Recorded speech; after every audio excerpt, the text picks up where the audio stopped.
Hello friends, so this is the lecture number 2 of structural representation.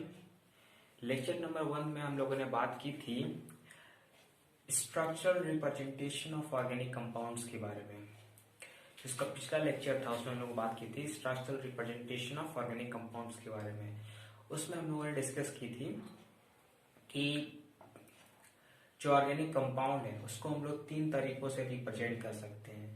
जो पहला तरीका है वो है बॉन्ड लाइन स्ट्रक्चर, दूसरा जो है वो है कंडेंस स्ट्रक्चर, तीसरा जो है वो है आपका complete structure.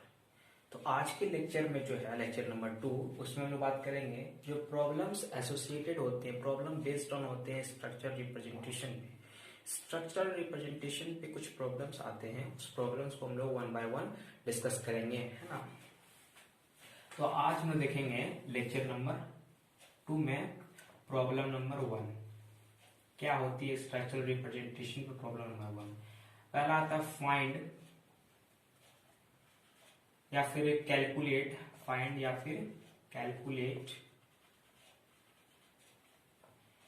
Number of sigma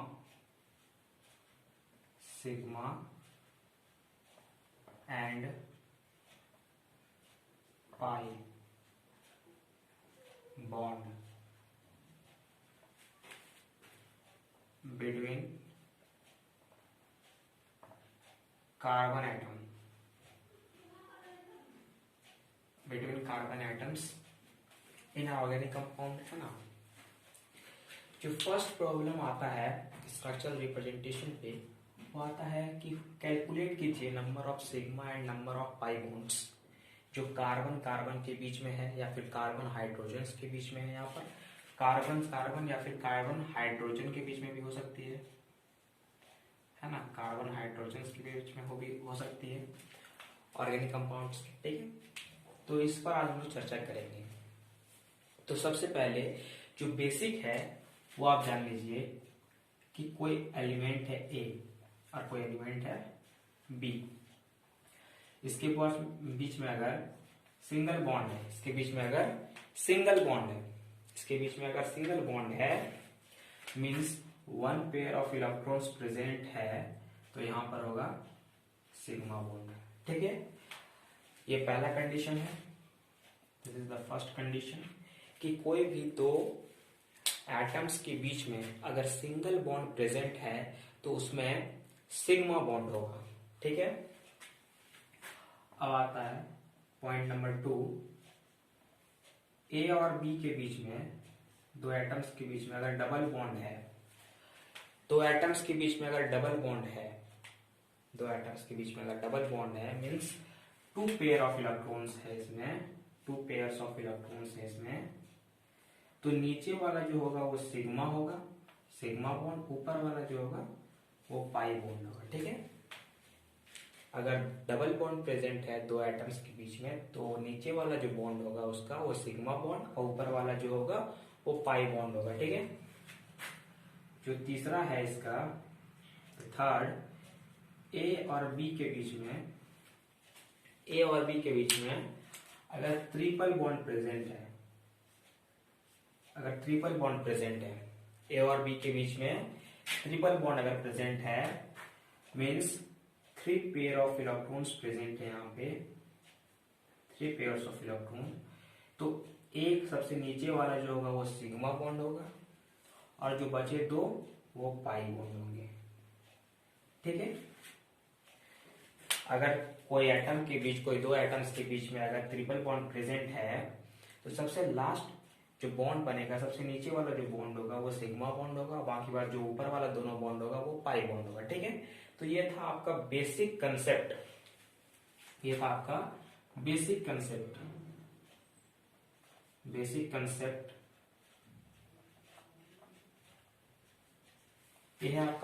concept related to calculate करने के लिए सिग्मा और पाई बॉन्ड को।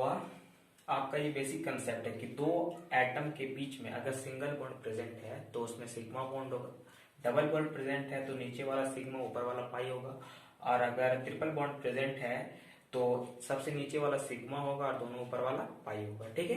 तो इसी कंसेप्ट के बेसिस पर हम लोग नंबर ऑफ सिग्मा और number of pi bond calculate करेंगे in organic compounds, in carbon compounds. Okay, जैसे फॉर एग्जांपल देखिए, नंबर 1 एग्जांपल, कोई कंपाउंड आपको दिया गया है CH3 C bond CH, C double bond O bond CH3 और CH2 होगा यहाँ पे CH2 CH3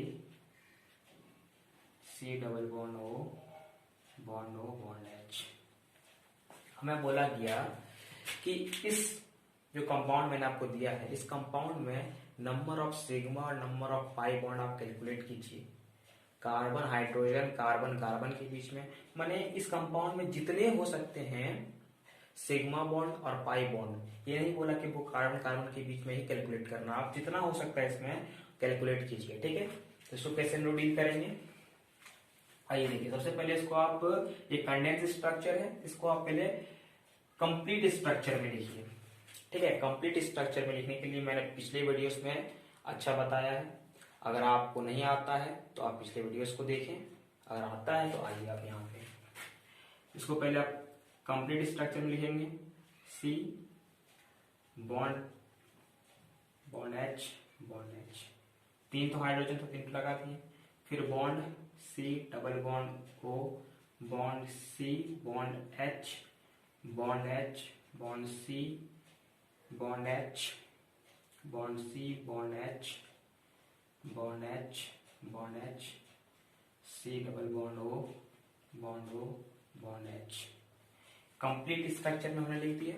ये क्या था आपका, ये था आपका कंडेंस्ड स्ट्रक्चर, कंडेंस्ड स्ट्रक्चर था आपका ये है आपका कंप्लीट स्ट्रक्चर, ये आपका कंप्लीट स्ट्रक्चर्स। ठीक है, कंप्लीट स्ट्रक्चर हो गया। अब आप इस कंसेप्ट को लगाइए, वहां पे है कहीं कहीं डबल बॉन्ड दिख रहा है और कहीं कहीं जो है सिंगल बॉन्ड दिख रहा है। ठीक है, मान लीजिए हम यहां भी दे देते हैं, चलिए ठीक है। तो पहले आप सिग्मा बॉन्ड कैलकुलेट कीजिए। फर्स्ट ऑफ ऑल एक नंबर, आप नंबर ऑफ सिग्मा, आप सिग्मा बॉन्ड कैलकुलेट कीजिए। सबसे पहले कितना होगा देखिए, सिग्मा बॉन्ड इसमें आप कैलकुलेट कीजिए, गिनिए। जहां जहां पर आप सिंगल बॉन्ड देख रहे हैं वहां पे सिग्मा बॉन्ड होगा। सबसे पहले यहां शुरुआत करते हैं, 1 2 3 4 हो गया, 5 6 7 8 9 10 11 12 13 14 15 16 17 18। Total number of sigma bond कितने हैं, total number of sigma bond आपके पास 18 है। ठीक है, पता चल गया। यही कंसेप्ट का इस्तेमाल किए, जहां पर सिंगल बॉन्ड है वहां पर आपका एक सिग्मा बॉन्ड होगा। ठीक है, जहां पर डबल बॉन्ड है वहां पर एक सिग्मा और एक पाई होगा। जैसे यहाँ पर डबल बॉन्ड है, यहाँ पर एक होगा पाई, एक हो गया, और कहाँ पे एक यहाँ पे है 2, मतलब 2 पाई बॉन्ड है। तो वो पूछेगा नंबर ऑफ पाई बॉन्ड्स कितने हैं।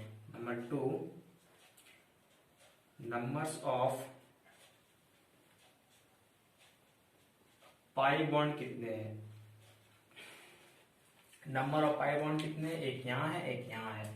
नंबर ऑफ पाई बॉन्ड 2 है आपके पास, 2 है। ठीक है, तो इस तरह से प्रॉब्लम्स आपको एसोसिएट आते हैं, प्रॉब्लम बेस्ड ऑन आते हैं स्ट्रक्चरल रिप्रेजेंटेशन पे। ठीक है, तो इस तरह के प्रॉब्लम्स को आप डील कीजिए अच्छे से। ठीक है, प्रैक्टिस कीजिए। और क्वेश्चंस का मैं आपको यहाँ पर उतने ज्यादा क्वेश्चंस तो प्रैक्टिस नहीं करवा पाऊंगा, है ना। तो आप लोग खुद से प्रैक्टिस कीजिए, क्वेश्चंस किताबों में होती है, और इसको अच्छे से कंसेप्ट को समझ गए आप। जहां पर सिंगल बॉन्ड होगा वहां पे एक सिग्मा बॉन्ड होगा, जहां पे डबल बॉन्ड होगा वहां पे एक सिग्मा होगा एक पाई होगा, जहां पे ट्रिपल बॉन्ड होगा एक सिग्मा होगा 2 पाई होगा। ठीक है, तो इसी कंसेप्ट का इस्तेमाल कीजिए, number of sigma number of pi bonds को कैलकुलेट कीजिए